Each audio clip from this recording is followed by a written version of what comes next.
Before we dive into this conversation, I wanted to say thank you to our partners at Salesforce. We bring marketing and engagement together. Learn more at salesforce.com/marketing. Now let's get into it. Hey there, thanks so much for stopping by Marketing Trends. This is your host, Jeremy Bergeron. Today I spoke with Steve Mosinksy. He's head of global marketing at Fox Rent-A-Car.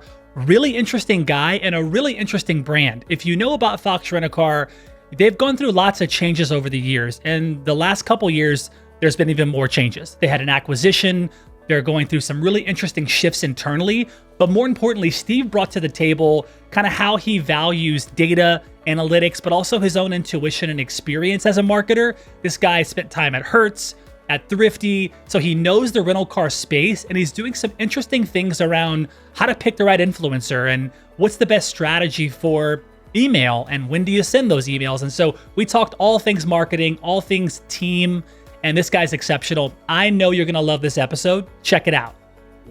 Hey everybody, welcome back to Marketing Trends. This is your host, Jeremy Bergeron. I'm the Vice President of Media Strategy at mission.org. And today I've got Steve Mosinksy, Head of Global Marketing at Fox Rent-A-Car. Steve, welcome to the show. Hi, Jeremy. Thanks. Great to be here. Super stoked, man. Let's get into it. So Steve, dude, I'm super excited to connect with you, man. Of course I know about Fox Rent-A-Car. I didn't know about the acquisition that happened. Were you there during the acquisition, Europe Car? Yeah. So that's the fun part, right? So the job opened up in the summer of 2019, and I started, the interview process and everything else. And during the interview process, the acquisition news came out, and I went, oh, wow. Okay, is this job still available? I said, no, it is. It's definitely a job that we have focused on the future. In fact, we want you to interview with the acquiring company. So wow. I went through, for the first time ever in my life, I went through 6 rounds of interviews. Whoa. I've never been through that many rounds of interviews. I'm going, damn, they're serious about this. So it actually endeared me a little bit more to the organization, knowing that they took that amount of thought and planning behind placing this role. Didn't give me that fear of, man, I'm going to get laid off, right, as a result of this acquisition, because I've been there, done that before, right? Something gets acquired and suddenly, hey, guess what? You're out of a job. Sure. Well, on that note, I think I saw something about that acquisition made Europe Car like the 5th largest car rental company is it in the world? Yeah. Yeah. So that's a big acquisition. Now, when you joined, of course, kind of after you from the outside looking in became head of marketing there, what did you notice now that this company was now acquired by Europe Car? Was there a ton of support offered now that wasn't there, maybe before in the marketing? I know you weren't in the marketing team there, but what was there now existing that Europe Car now owns the business, and what did you notice? Yeah, well, I will say that the biggest thing that I noticed right away was, let's say, motivation behind the marketing side of it. Marketing historically on the Fox side was always a cost center, right? Okay, marketing, do your job, stay inside your lanes. Here's your budget. Go get me people off of Google, and that's it, right? I'm going, no, that's not really what marketing's role is. I said, I get where it was purely a transactional thought behind marketing. And always marketing's there to help generate transactions. Otherwise, what the hell are you doing, right? But that was the initial first foray into the organization, is really that energy, and not being the only person. Yeah, exactly. Well, when you also joined, what was the team? Was it a pretty big marketing team? Was it decentralized? Was it centralized? Yeah, so it definitely was nobody in the marketing sense. So the marketing organization at Fox disappeared for an entire 9-month period prior to my joining. The previous person left the organization, and they said, "Look, let's see what we can do without a marketing person." So for 9 months, they ran without a marketing person. The CTO was actually leading the paid search, which was an interesting aspect. And then the one marketing person that was there moved over into revenue management. Ah, okay. So, interesting. And so they eventually came to the realization that we need a marketing team, right? Yeah. So were you then kind of tasked with building that out?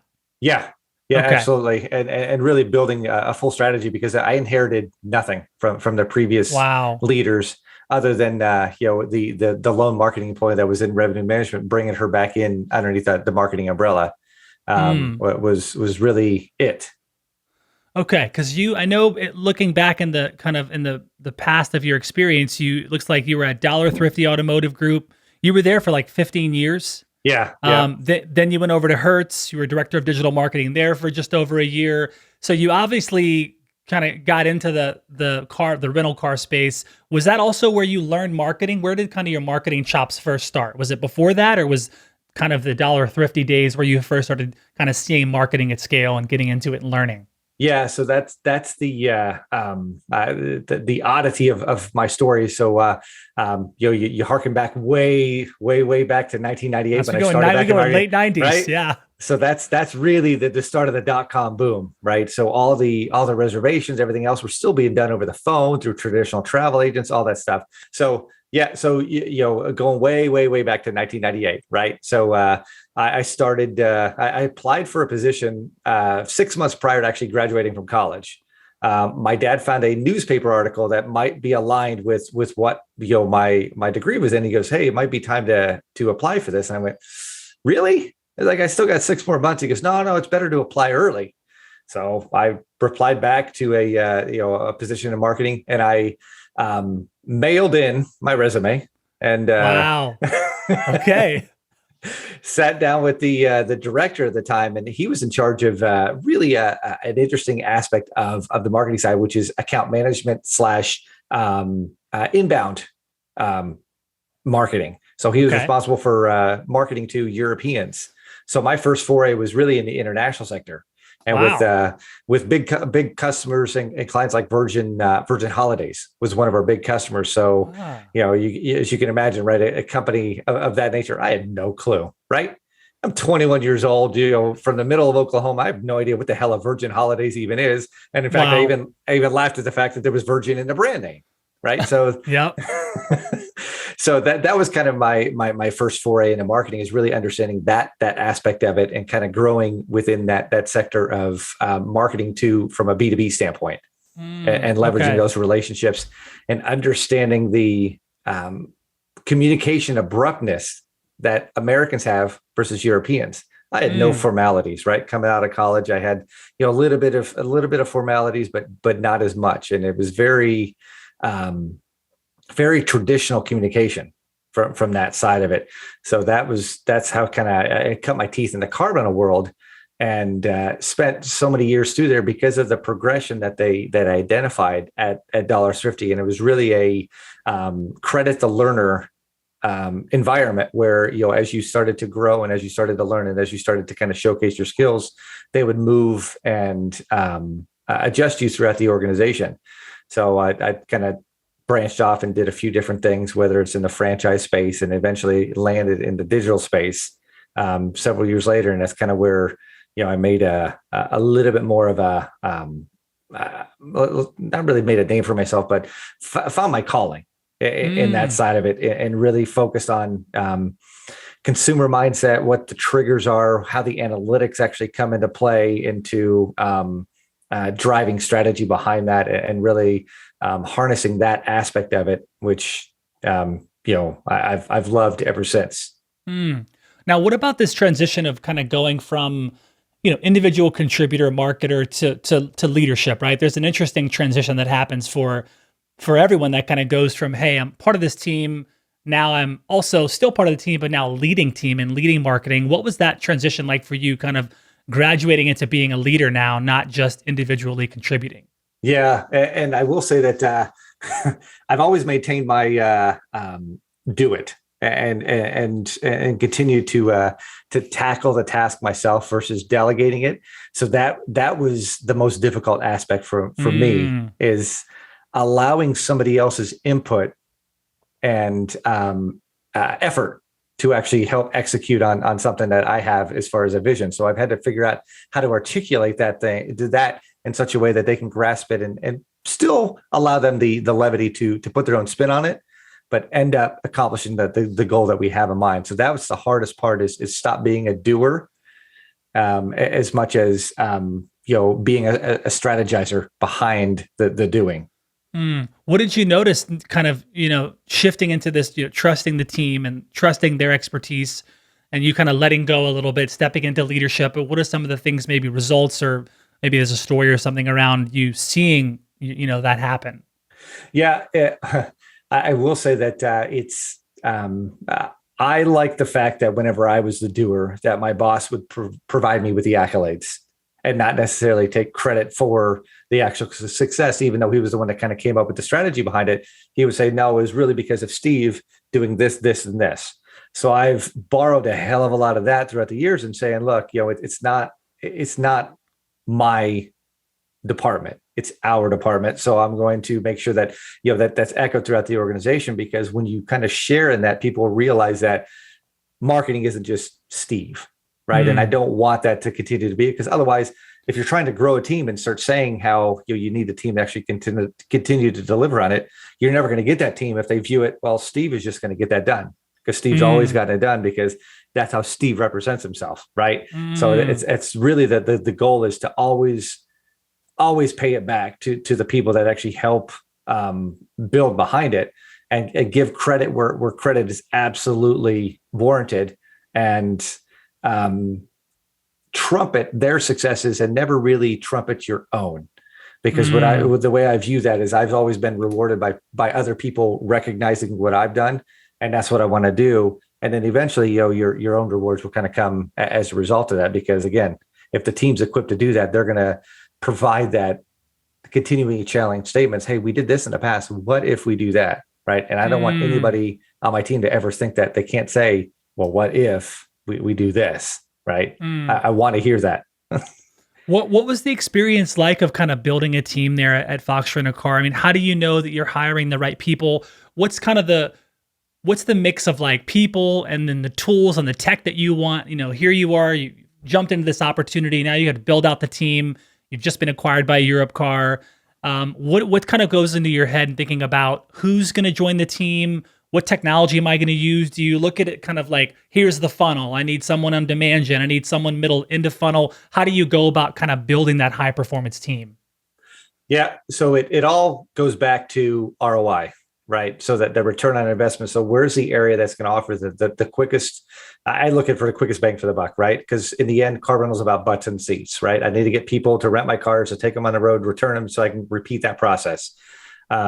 So the team, the biggest aspect of anything in car rental is the website, because that's our gateway to the customer. That's what customer sees, whether it's on their mobile device, tablet, phone, and all that piece. So that's the biggest shift, is that 98% of our transactions are done online. So only 2% of them are done in a call center environment. So that's exactly where I looked at my team and went, okay, I need somebody dedicated to looking after the website alone and all the pieces that go into that website and maintaining it day in and day out basis. Because we had made SEO updates since 2016 on the website in several areas. Wow. So we've just been gradually benefiting from being Fox Rent-A-Car from an SEO standpoint, but we never benefited from being a car rental company in Los Angeles, a car rental company in Orlando. So we had to start bridging that piece of it out. So that's been hugely beneficial in the past year of bringing in just an e-com manager, a digital marketing manager, to say, look, you own the website. So those pieces are yours to own. And then listening to them saying, okay, what tools will help you be successful? What are the areas that you need to assistance on? And then I've also been able to, let's call it, borrow talent from our European contingency, because there's a headquarters operation in Paris and they support a brand. But if there's one thing that the pandemic has actually benefited me greatly, is that the US market returned back way faster than the European market. And we've had an amazing 2020, and they wanted to continue, or 2021, sorry. They wanted to continue to build on that. And they said, well, what do you need? And I said, I need people. Wow. And so they were able to provide an SEO agency. They were able to provide a search agency. They were able to provide an analytics component to us. So I've used those resources. So not necessarily at least my direct management, right? But I've used them from other areas to help me with the the influx of demand that we've had in the US Wow. and to build on that. So kind of back to the SEO thing, was that something you noticed before you joined? You're like, wow, there's a big SEO opportunity. Did you see that before you joined? Yeah, and I will say that that's where I thinned my tech stack too very early on. And there was an SEO software provider that we were using, or that we were subscribing to, that we were using. So there was a lot of, here's a strategy. Hey, here's another strategy. And going, I can't do any of that. I've got to focus all over here on this pieces. So that was like the immediate cost savings that it is. That eliminated a $100,000 line item to say, look, I know SEO is a problem. I'm not going to be able to address that immediately until I fix these other areas. Let's kill that aspect of it right now, because the cost savings on that software equaled a person. So I viewed a person more valuable than the software. Got it. Because you find a quick person that's going to look at some of these things going, wow, your page titles are all the same on these 98 pages. Wow. Yep. I need you to go into those 98 pages. Yeah. And give me some unique page titles, right? Wow. Well, it's so interesting too. Also thinking about, hiring an agency versus having someone do it in-house. And it looks like there's a bit of a mix there, which I've seen in a lot of organizations. But what's your approach when kind of looking at a problem and saying, okay, I want to go find someone to be a part of our team versus let's go find an agency? Yeah. For me, the absolute answer a lot of times is some of the core functions are best served by an agency. Okay. So search engine advertising, I'll never do that in-house. That's going to be an agency, because you've got, right, they can throw bodies at it faster than you can throw bodies at it. And when you pay for a service, you're going, guys, this is the problem. So an agency is going to quickly go, cool, got it. We assign 3 more people to take a look at it. Okay. But the other part of it, like when we're talking, promotional aspect of, sending out emails, that'll always be internal, because you've got to have those persons involved in conversations with revenue management to know where, yield issues are, where demand issues are, where communication breakdowns are from an operation standpoint, and address those in your email communication. And then the creative aspect, I always find is kind of a good, that's where I have the hybrid model, using a little bit of outside agency for the creative, and internal, because the internal, they know the product, they know car rental. You're not going to find an agency that knows car rental, right? Because it's not a sexy product. I'm sorry, I think we're a level above insurance, or maybe a level below, depending on who you ask, right? Yeah. So that's why I always, I love the Geico and Safe Farm and Farmers, all their commercials that kind of play on that comedy aspect of it, because it humanizes their brand. And so that's kind of the, just when I approach things, I kind of look at it from, let's call it sister organizations on how they attack certain things, and where I have the opportunity to kind of use that here. Okay. And I also noticed that there was 2 things on your LinkedIn, the 2 achievements you mentioned, which I want to touch on these 2. One was that you designed and developed a new CRM newsletter, and this grew audience by 137%, improved conversions. I mean, 30% improvement in 180 days. That's great. Can you kind of get into the nuts and bolts of some little deeper understanding of what you did there, what your approach was there? Because that's some cool results. It is. And low-hanging fruit, right? When you first come into a job, you're like, okay, well, what's that low-hanging fruit? Where's an area that I have experience on that I can immediately have an impact? And at previous organizations that had similar customer segments and everything else, it was email, and it was scheduling the email. It was scripting it to actually have an appropriate message on the appropriate day of the week. So one of the first things I looked at in email is it was sporadic. We'd send an email on a Sunday, and then we wouldn't send another one 10 days later, and then we'd send one 2 days later, and then we'd send another one. I'm going, what are we doing? No, we're going to a tried and true model that I've had a history on, which is Sunday, Thursday sends. We're going to send the first one on Sunday and a re-mail on Thursday for all the non-openers. Let's start there, Sunday, Thursday, and go. And we're going to send it to the full list on Sunday. Everybody that's in it. I need to know who the hell my key customers are, because they were using a very, very, very abbreviated list of people that they know are high openers, high converters. And I went, no, send it to everybody. I need to, because car rental, at least value car rental, is a 1, 2, or 3 times a year type of transaction. It's not an every day, every month, because with us being leisure oriented, 100% leisure oriented, you think of how often somebody takes a trip, whether it's a weekend trip or a long trip, or even, a semi, just a visiting family type trip, right? So those only happen at certain times a year. So I have to continue to fill their inbox with my promotion, so that way I stay relevant whenever it comes time for them to actually make that decision. So the only way to do that is at least include them on a weekly plan. If they don't, convert on it, then I'll send them again on Thursday. But that's what I started, and that immediately, those two things, scheduling it and then grabbing the full list, immediately return results back to email, to where now it's an 8-figure line item, whereas previously just over a 7-figure line item for the organization. Wow. Any direct mail happening, direct mail automation, or playing in that space at all? Okay. And I'm still trying to find that sweet spot where we actually fit in, being a little bit more leisure, and where that direct mail piece would actually be timed out at. The ideas in mind were, a lot of it, harkens back to probably being like quarterly emails out to customers and just sending it to them, hey, you're getting ready for your summer trip. Now's the time to book. Here's an exclusive promotion just for you. Right.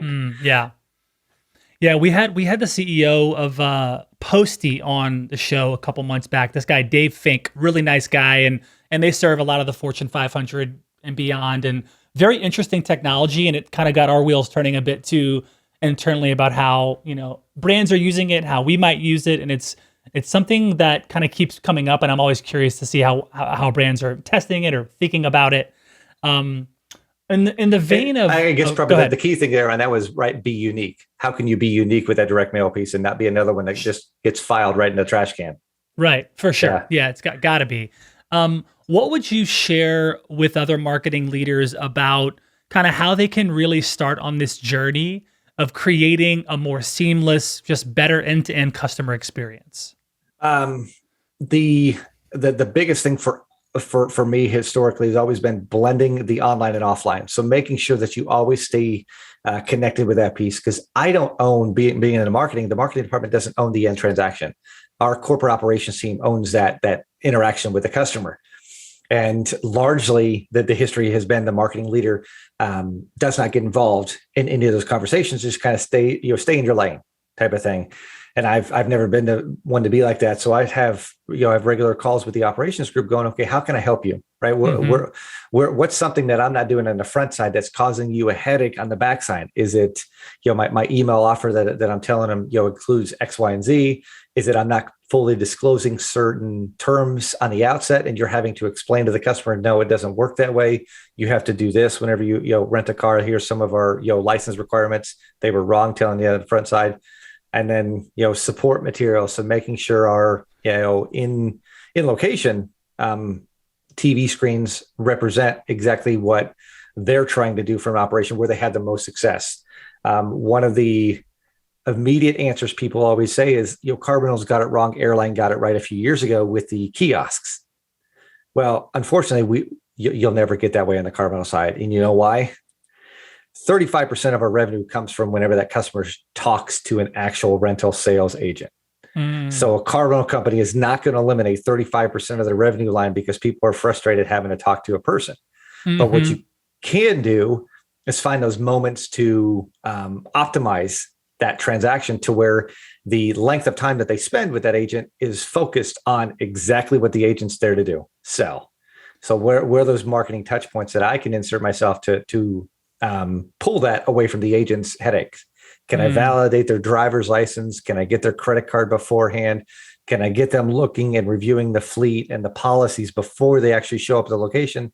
So they become an educated renter, because an educated renter is better for us than an uneducated renter, knowing that, oh yeah, I know you guys are going to take a $500 deposit for me because I'm driving off the lot in a $50,000 automobile, right? Customers are always confused. It's like, no, my rental charges are $289, so that's all you need.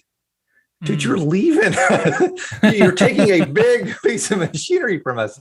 There's a few more things that we have to get from you. So it's becoming that partner to that customer is kind of key, and being that partner to the people that do the transaction is kind of key for us from an end-to-end transaction. So it's kind of that, call it that triangle that marketing sees that always blends it right, because we always are going to be the person that looks for customers.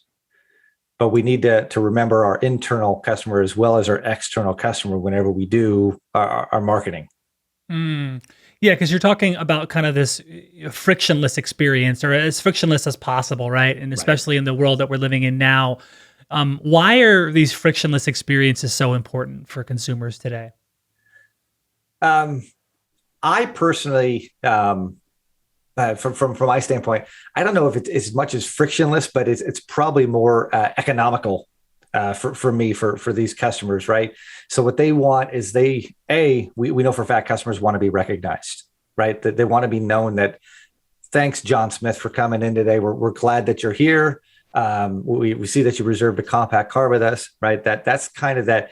That's what I view as a frictionless experience. Is you're not surprised that I'm here today to do a transaction with you. So that's where the friction rub comes in our vertical, is that, when you're surprised and you have you know nothing about this customer, you're asking from everything from step 1 all the way through step 10. So for me in our travel vertical and in the Carbonal world, the frictionless experience comes down to customer recognition and being aware of that customer throughout that entire process. I think we've moved too far in some industries to avoid customer contact, and that's kind of been that fear and approach that everybody has. But I think we need to get back to the world of when you would go down to the corner grocery store, right, and you would know Al, the meat guy, right? And that's kind of the experience that we want to address in such a distant customer relationship on Carbonal and how you attack that. So I think that's kind of key for us. Now you spent time at Thrifty, you spent time at Hertz. Certainly you're learning, different things in these organizations. Now you're leading, global marketing at Fox Rent-A-Car. Were there things that you could take from those? Like, were there best practices, things that you're like, wow, Thrifty did this really well, Hertz did this really well, I can bring this into Fox? Were there things like that were glaring, easy layups for you to say, oh, we're going to start doing these 5 things because they work really well there, or are you not really able to do that? No, absolutely. You're able to do that. And that's the best part is, right? That's why I like where I'm at. I like being in the fighter brand because I can be that annoying little guy that can do things that, those traditional brands are afraid to actually take on themselves. And I can be a little bit more risky in some of the messages that I put out there, or not really confrontational or controversial on that front, but I can put things out there that I'm like, if they don't like it, they don't like it, right? Because I don't have the oversight that they do, right? There's a lot of eyeballs, especially on Hertz right now, right? They just came through bankruptcy. They just employed the GOAT as their spokesperson, right? I'm not going to be able to do that. So what can I do to continue to stay relevant to these, to the marketplace and make people know me? And that's the part that we're struggling with right now, just a little bit on a marketing standpoint, is, customers default to Fox Rent-A-Car, right? I don't like that, right? I don't want to be the default. I don't want to be the, I guess, Hertz is at $80 a day. Yeah, I'll spend, $25 less a day and rent from Fox. We'll give it a try, right? We need to, once we get that customer, we have to own that customer from that point forward and give them a reason. What's that stickiness that retains them? And for us right now, but the only thing that we have control over is that customer experience through and through. And that's the part that, technology is helping us with. And the training department is also helping us with in exercising that process, because just kind of sharing on that part of it. So our number one acronym as an organization is NPS right now. So Net Promoter Score is huge here. I mean, I don't know if we all need to wear a T-shirt, right? I did it for the NPS, but that's pretty much been the mantra as an organization. And in fact, our our parent organization, Europcar, is getting acquired by Volkswagen as part of, just where the industry's going and where everybody's going through. And the message, even from the persons that are involved in that transaction, as new leaders come into place, is, what's your customer retention? What's your service level like? What's your NPS? And you're going, wow, right? Wow. That's not looking at financials, not looking at vehicle usage, all that other stuff. They're going, what are you doing to treat in the customer experience that makes you noticeable and makes you relevant? Mm-hmm. Yeah, I mean, look, that's something I was going to ask you about too, because if you Google Fox Rent-A-Car reviews, if you just Google that, you'll see a bunch of stuff there. There's some good, there's some bad, but it seems like reputation management is important right now for the brand, especially after the acquisition. This is a big opportunity, and I love how you're like, look, put me in the trenches because this is the thing that I want to go to bat for. What are some of the things you're doing in terms of improving customer, retention, but also just reputation online? Because there's a lot of eyeballs there, and a lot of it's old stuff and not as relevant now, but it's still showing up right top of page. Or is that a big focus for the marketing team, or kind of how do you assess that and tackle that? Yeah, so we're doing a few different things. The biggest thing is, so we've signed up with an organization called Bird Eye. So Bird Eye, just in I've our heard tech of them, stack. yeah. So we were using Trustpilot before, but Bird Eye, they are a partner with us throughout this process, and they actually own it with us, alongside of us. So they own the successes and the failures, and they'll own up to, okay, this is what we're seeing in similar industries. You might want to try this, that, and the other thing. So for us, all along, it's been putting that survey in the customer's hands as quickly as possible and pulling that feedback from the customer internal versus letting them blast us on Google, blast us on Yelp, right? Just finding those other billboard effect, because that's what people like to do. They like to complain all over the place until you notice me.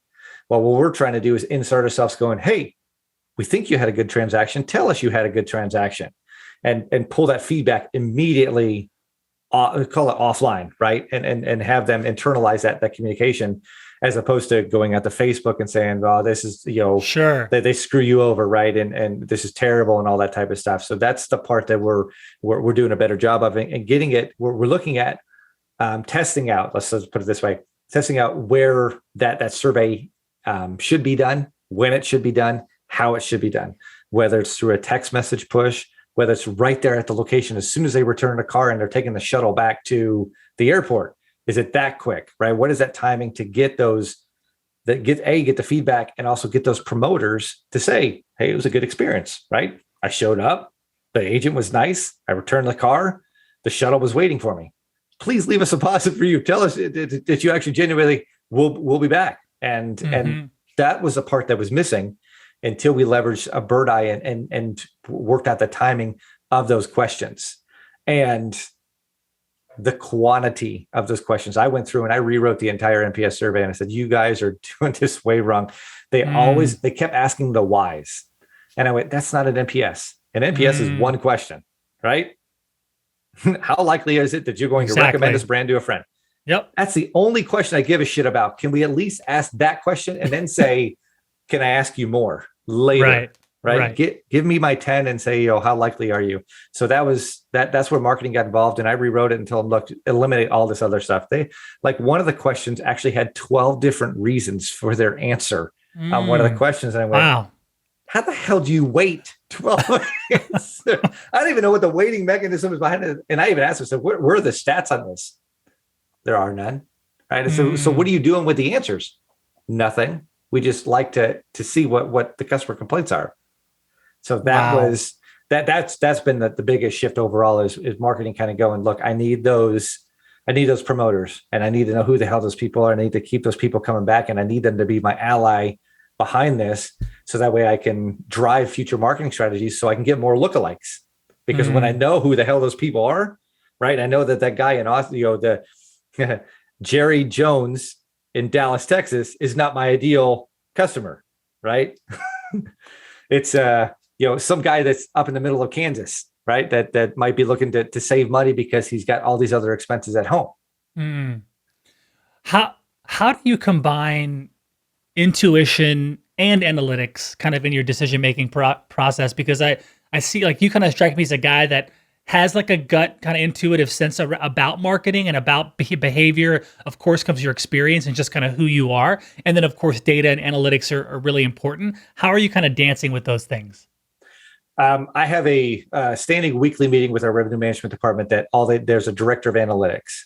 Okay. And I listen to them for a full hour, kind of go through where the data is telling us and what's actually happening currently, what's real, what's happening now, what's happening in 30 days, what's happening in 90 days. And as far out as we're even going out as far as 6 months and looking at the data. So we know where those entry points are, where we need to be more relevant, where we need to hit the customer with our message. And then the other part of it that, going into the intuition piece of it is I look at it from my own personal planning. When am I thinking about my family vacation? When am I thinking about getting away? When is that noise, the outside noise, so problematic that I know I need to disconnect myself and putting that right message out there at that point in time.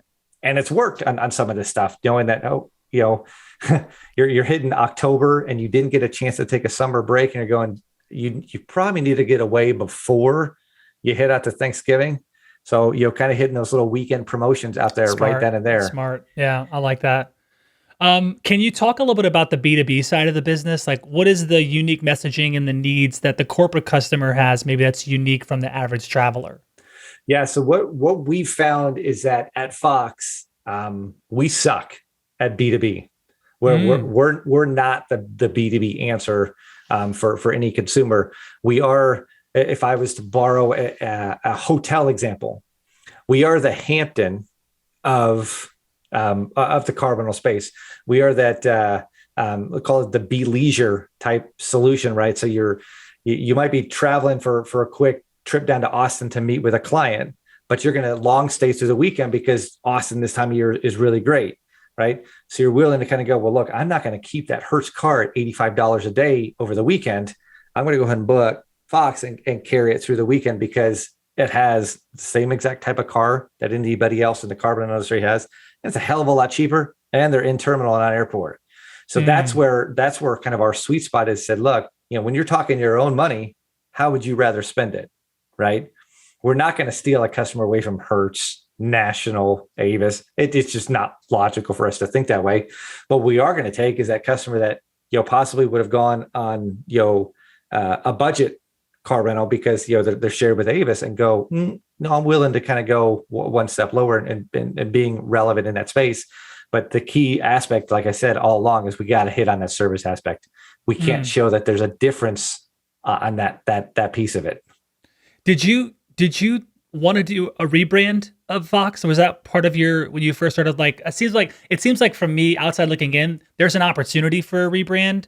I don't know where that fit into your, view, but was that something you saw or see or? Yeah. And, not opening the kimono too far, but, there's been a lot of discussions, presentations made and approved down that path. So, let's say it's coming soon. Yeah, cool. And whether that part of the conversation makes it into the published, that's cool. But I think that's a big smart move, and I'm excited about that. Even more excited because you're at the helm there of marketing, and I feel like you're already putting these foundational pieces that are really important to keep this brand relevant. To keep this brand here today, but also tomorrow, and I think it's really interesting how you're thinking about it. You have a unique affiliate program. Can you kind of tell us about how it works and how it kind of serves your mission and vision in marketing? Yeah. So with the economical staff from historically being an entrepreneurial organization, you can't really build a franchise network. There's a lot of overhead. There's a lot of governance. There's a lot of cross-checking and everything else. So what we looked at is like, what's the quickest way to get a global presence? And what you find is local market heroes. There's a lot of car rental companies across the globe that are not, the big three or anybody else, right? That exists out there that specialize in being that in-market provider. So we looked at it and went, you know what? You're really good at what you do in Cabo San Lucas. You're really good at what you do in Puerto Vallarta. Would you like to be a Fox affiliate? And so a lot of those were, individually owned organizations that we gave them the distribution on an Expedia, on a Priceline, on these big stages that there's no way in the world an Expedia or Priceline would ever talk to these guys and put their product out there, because they don't know them and they don't want to negotiate with them. They don't want to work on the customer service aspect. So we looked at it and said, okay, look, we can put you out there. We charge you a small fee as far as percent of res distribution, and you just have to put up a Fox sign at your location that says, Fox customers come here. The big sign might be cool. Puerto Vallarta car rental, but the main distribution, or the main brand that they're booking through would be Fox, because they might have seen Fox in LA, they might have seen Fox in Orlando. Like, okay, that was a good experience there, so let's go there. So that's where we bridged it. And selfishly, that was our inbound strategy as well, because if that local customer in Italy, in Mexico, in Puerto Rico, all these areas that we would have an affiliate sees that, they're more likely to give us a shot whenever they do book the US. How do you use influencer marketing in your strategy, if at all? It's definitely an area that we're looking at now, that we've kind of got some other pieces working and rolling forward.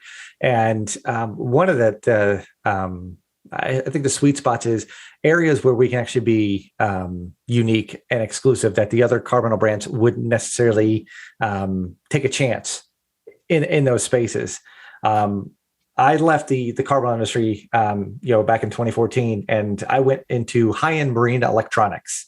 So I worked for a company called Navico, and underneath Navico, yep. Yeah. Mm-hmm. So underneath that is there's a brand called Lowrance, who's fish finders that are on boats and everything. And I went to the trade show with them literally like 60 days after joining the organization. And one of the coolest things that I ever experienced in my life was going to a trade show and have customers excited to talk to you. Never before in the car rental space have I ever been into a booth and have people go, can I have one of your hats? Can I have one of your stickers? Can I have something right? You're going, yeah, wow, this is awesome, right? From a car rental standpoint, you get people that come up to you and go, let me tell you about this experience that I had at San Francisco airport. Like, I can't do anything about that, but car rental was always that negative conversation. Let me tell you about this bad experience I had.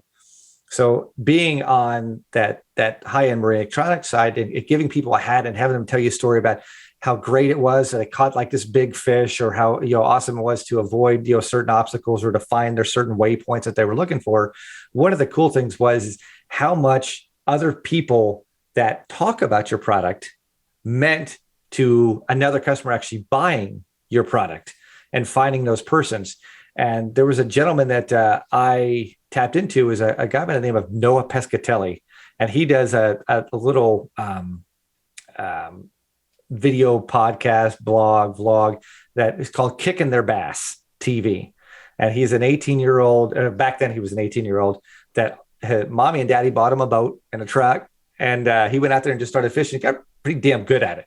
And he showed up at our booth at the Bassmaster Classic, which is the biggest tournament. And there were kids standing in line while he's talking to me, engaging with me in a conversation, because I was negotiating with him to be an influencer at the time, and just want to get a selfie with him.